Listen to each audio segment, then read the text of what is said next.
ఇది అమెరికన్స్‌కి ఉద్యోగాల పరిరక్షణ అనే పేరుతో వాళ్ళు ఇదంతా చేస్తున్నా, దీని వెనక ఇమ్మిగ్రెంట్స్‌ని భయపెట్టాలి, ఇమ్మిగ్రెంట్స్‌ని రాకుండా చెయ్యాలి అనే ఒక రాజకీయ వ్యూహమే ఉందనేది అందరూ అనుకుంటున్న మాట.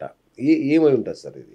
ఇప్పుడు మేక్ అమెరికా గ్రేటు, లేకపోతే ఇప్పుడు మన దేశంలో కూడా మోడీ అమెరికా గారు first, country America first. First, ఇప్పుడు మన ఇండియాలో కూడా make make in in India, India. Yes. India great అని అవును. నినాదాలతో వస్తారు కదండి. ఈయన మేనిఫెస్టోలో ఏం చేశారంటే, ట్రంప్ గారు మేనిఫెస్టోలో ఏంటంటే, మేక్ అమెరికా గ్రేటు, అమెరికాకే నేను ప్రొడక్షన్స్ అన్ని ప్రొడ్యూసింగ్ చేసే కంపెనీస్ అన్ని తీసుకొస్తాను, మన అమెరికన్స్కు ఉద్యోగాలు కల్పిస్తాను, అంటే వాళ్ళకు శాలరీస్ కూడా ఇంక్రీజ్ చేస్తాను, ట్యాక్స్ ఎగ్జంప్షన్స్ ఇస్తాను.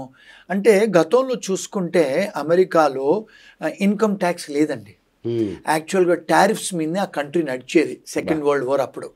సో తర్వాత ఇన్కమ్ ట్యాక్స్ అనేది తీసుకొచ్చారు అమెరికాలో. సో ఆయన ఏం చేశారంటే, ఆయన అడ్వైజర్స్ గతంలో మరి కంట్రీ టారిఫ్స్తోనే నడిచింది కదా, మరి ఇన్కమ్ ట్యాక్స్ ఎందుకు వెయ్యాలి మన ప్రజల మీద అనే నినాదంతోనే వచ్చారు. అందుకని వారు టారిఫ్స్ వేస్తున్నారు, అమెరికన్స్ని గ్రేట్గా చెయ్యాలి, అమెరికన్స్కే ఉద్యోగాలు ఇప్పియాలని ఒక నినాదంతో వచ్చి వాళ్ళు గెలిచారు ట్రంప్ గారు.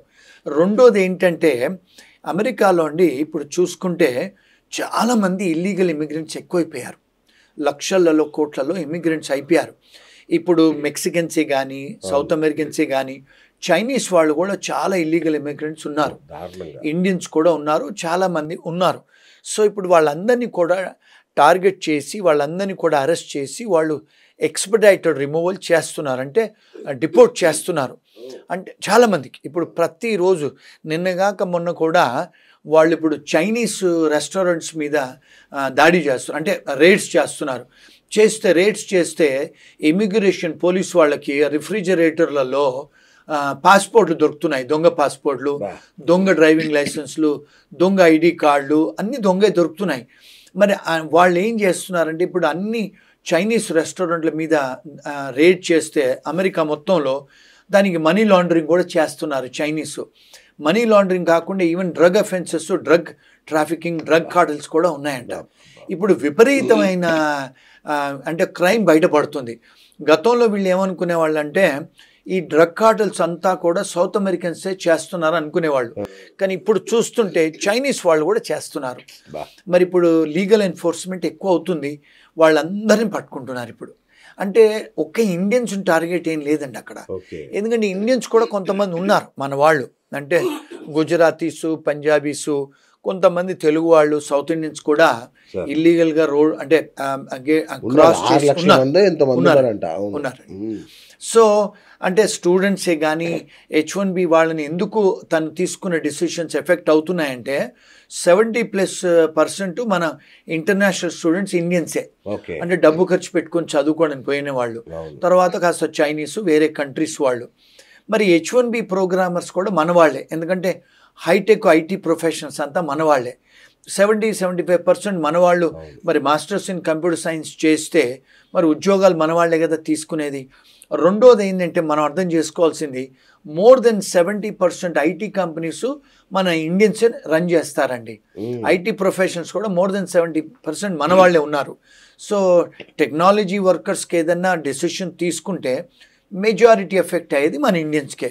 సో మన మీడియా వాళ్ళు, మన పాలిటీషియన్స్, మన వాళ్ళు అందరూ ఏమనుకుంటారంటే, ఇండియన్ టార్గెట్ చేస్తున్నాడా అని ఒక క్వశ్చన్, ఎందుకంటే ఎఫెక్ట్ మన మీద ఎక్కువ పడుతుంది కానీ. ఎగ్జాక్ట్లీ. ఇంకోటి, మోడీకి ఆయనకు మధ్య కూడా కొంచెం చెడినట్టు కనబడుతుంది. ఒకప్పుడు మంచి ఫ్రెండ్స్ లాగా ఉండేవాళ్ళు, ఇప్పుడు కొంచెం చెడినట్టు కనబడుతుంది. అంటే ఈయన ఏంటంటే, మా అధ్యక్షుల వారు, ఆయనకి ఎవరు ఫ్రెండ్స్ లేరు, ఆయనకి ఎవరు ఎనిమీస్ లేదు, ఆయన ఓవర్నైట్ డిసిషన్ తీసుకుంటారు. ఆయనకి ఇష్టం లేకుండా ఎవరైనా ఏదైనా చేస్తే డిసిషన్ తీసేసుకుంటారు ఆయన. ఎందుకంటే ఆయన వాళ్ళ పార్టీ వాళ్ళని కూడా సంప్రదించారు ఆయన, ఎందుకంటే ఆయన మొదటి నుంచి రాజకీయవేత్త కాదు, వ్యాపారస్తుడు. ఒక కౌన్సిలర్ అయింది లేదు, ఎమ్మెల్యే అయింది లేదు, ఎంపీ అయింది లేదు. ఆయన నేరుగా 2 సార్లు ప్రెసిడెంటే అయ్యారు ఆయన.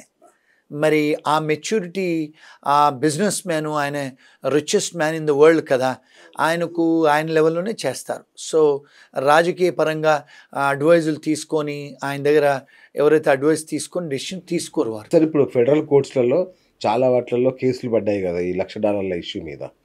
మరి తాత్కాలికంగా స్టే ఏమన్నా వచ్చే ఛాన్స్ ఉందా సార్? టెంపరరీ స్టే ఏమన్నా ఛాన్స్ ఉందా? అంటే ఎంత బలంగా ఉంది? అందరూ వెయిట్ చేస్తున్నారు దానికోసం. డెఫినెట్గా వస్తుందండి. అంటే నా వ్యూ అది. సార్. ఎందుకంటే ఈ ఫ్యాక్టర్స్ జడ్జెస్ అన్ని చూస్తారు. ఓకే. అంటే రాజ్యాంగ పరంగా చేస్తున్నారా. రెండోది ఏంటంటే కొన్ని ఏవైతే వారు డెసిషన్స్ తీసుకుంటున్నారో Sure. ఇప్పుడు ఈ ప్రొక్లమేషన్ అది కూడా ఫీజు ఇంక్రీజ్ చేయాల్సింది అవన్నీ కూడా 2 హౌజెస్లలో అంటే సెనేట్లోను కాంగ్రెస్లో అది ఆమోదం పొందిన తర్వాతనే డెసిషన్స్ తీసుకోవాలి వారు. Exactly. కానీ వారు ఏం చేస్తున్నారు ఆ 2 అంటే మన దగ్గర ఇక్కడ ఎట్లయితే లోక్సభ రాజ్యసభలో అంటే ఆమోదం పొందిన తర్వాత చెయ్యాలి కదా, వారు అలాంటి ఏం చేయకుండా చేస్తున్నారు కనుక ఏమంటారంటే అక్కడ విశ్లేషకులు ఏమంటారంటే ఇది చెల్లనేరదు. అంటే అక్కడ లీగల్ స్కాలర్స్ కూడా ఏమంటారంటే ఇది 2 అంటే అప్పర్ హౌస్ లోవర్ హౌస్ సెనేట్లోను కాంగ్రెస్లో ఆమోదం పొందిన తర్వాతనే వారు తీసుకోవాలి. చాలా మటుకు వారు డిసిషన్స్ ఏదైతే తీసుకుంటున్నారో అందులో ఆమోదం పొందకుండానే తీసుకుంటున్నారు కనుక చెల్లనేరదని కొంత విశ్లేషణ. ఎందుకంటే గూగుల్, మైక్రోసాఫ్ట్ లాంటివి అనుకోండి $1,00,000 కట్టి తెచ్చుకుంటారు వాళ్ళ ఎంప్లాయీస్ని, ఎంతమంది అంటే తెచ్చుకుంటారు. కానీ స్టార్టప్ కంపెనీల పరిస్థితి ఏంటి? అదేనండి ఇప్పుడు దాన్ని డిస్క్రిమినేషన్ ఎఫెక్ట్ కదా. కదా ఇప్పుడు మీరు పెద్ద కంపెనీస్కు మీరు ఫేవరెటిజమే కదా. ఇండైరెక్ట్లీ డబ్బున్న వాళ్ళే తెచ్చుకోవాలి, పెద్ద కంపెనీసే తెచ్చుకోవాలంటే మీరు ఫేవరెటిజమే కదా పెద్ద కంపెనీస్కు. Right. మరి పెద్ద కంపెనీస్కు మీరు ఫేవరెటిజం చేస్తున్నారంటే మీరు బయాస్ ప్రెజుడిసే కదా చిన్న కంపెనీల చాలా మీద. దారుణంగా. అంటే ప్రెజుడిస్ అంటే మీరు పక్షపాతం చూపిస్తున్నట్టే కదా. ఎప్పుడైతే ఏ డిసిషన్ అయినా ఏ డిసిషన్ ఎవరు తీసుకున్నా పక్షపాతంగా ఉంటే అది అమెరికన్ రాజ్యాంగం ప్రకారం చెల్లనేరదండి. సూపర్. సో అందుకనే ఇవి చెల్లనేరవు అంటే నా లీగల్ అనాలిసిస్. ఎందుకంటే నేను కూడా అమెరికాలో చదువుకున్నాను కనుక లా చెప్పగలను. అక్కడే ఉంటున్నారుగా మీరు. అవును. అమెరికాలో ఇప్పుడు మీరు ఏం చేస్తుంటారు సార్ ఎగ్జాక్ట్లీ? అంటే మన వాళ్ళకి ఉపయోగపడే ఇన్ఫర్మేషన్. అంటే నార్మల్గానండి నా అనుభవము నేను ఇండియాలో లా చదువుకున్నాను, ఇక్కడ Yes. కూడా ప్రాక్టీస్ చేస్తాను. లండన్లో లా చదువుకున్నాను, అక్కడ ప్రాక్టీస్ చేస్తాను.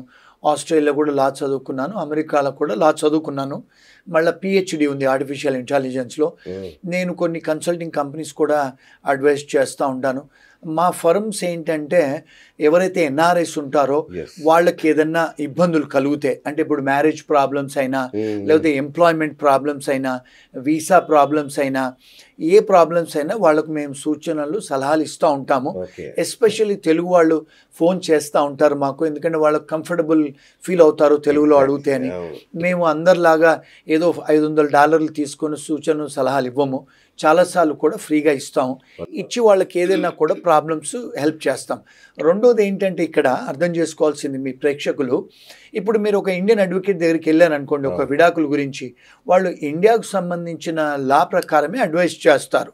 ఇప్పుడు ఎవరన్నా మీరు యుఎస్ లా దగ్గరికి వెళ్ళారనుకోండి, మీరు ఒకవేళ హస్బెండ్ అండ్ వైఫ్ అమెరికాలో ఉంటున్నారు, టెక్సాస్లో భార్యాభర్తలకు వాళ్ళకు విడాకుల ప్రాబ్లం అవుతుంది, పిల్లలు ఉంటారు, అక్కడ ప్రాపర్టీస్ ఉంటాయి, ఇక్కడ ప్రాపర్టీస్ ఉంటాయి.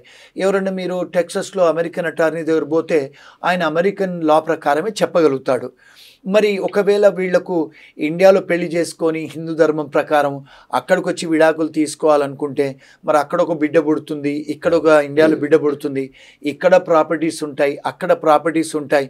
మరి ఏ కోర్టులోకి వెళ్ళాలి, ఏ న్యాయశాస్త్రం అప్లికబుల్ చేయాలి, ఇవన్నీ కూడా కాంప్లెక్స్ ఇష్యూస్ అండి. ఇవన్నీ కూడా మేము అడ్వైస్ చేస్తాం. ఎందుకంటే నాకున్న 4-5 దేశాల్లో లా చదువుకున్నాను కనుక అడ్వైస్ చేసి హ్యాండిల్ చేయగలుగుతాం. అంటే ఇవన్నీ క్రాస్ కంట్రీ జ్యూరిస్డిక్షనల్ ఇష్యూస్ అంటారండి. అలాగే ఇంగ్లాండ్లో కూడా మా ప్రాక్టీస్ ఉంది, అక్కడి నుంచి క్లయింట్స్ కూడా మేము సలహాలు ఇస్తాం, సూచనలు ఇస్తాం. ఎందుకంటే నేను ఆస్ట్రేలియాలో కూడా లా చదువుకున్నాను కనుక అక్కడ కూడా అక్కడి నుంచి కాల్ చేసిన వాళ్ళకు కూడా సూచనలు సలహాలు ఇస్తాం. వండర్ఫుల్స్. అంటే ప్రేక్షకులకి చాలా ఉపయోగపడే ఇన్ఫర్మేషన్. ఎందుకంటే ఇలాంటి ఇష్యూస్తో ఉన్న వాళ్ళు మిమ్మల్ని కాంటాక్ట్ చేయడానికి ఛాన్స్ ఉంటుంది సార్. అవునండి.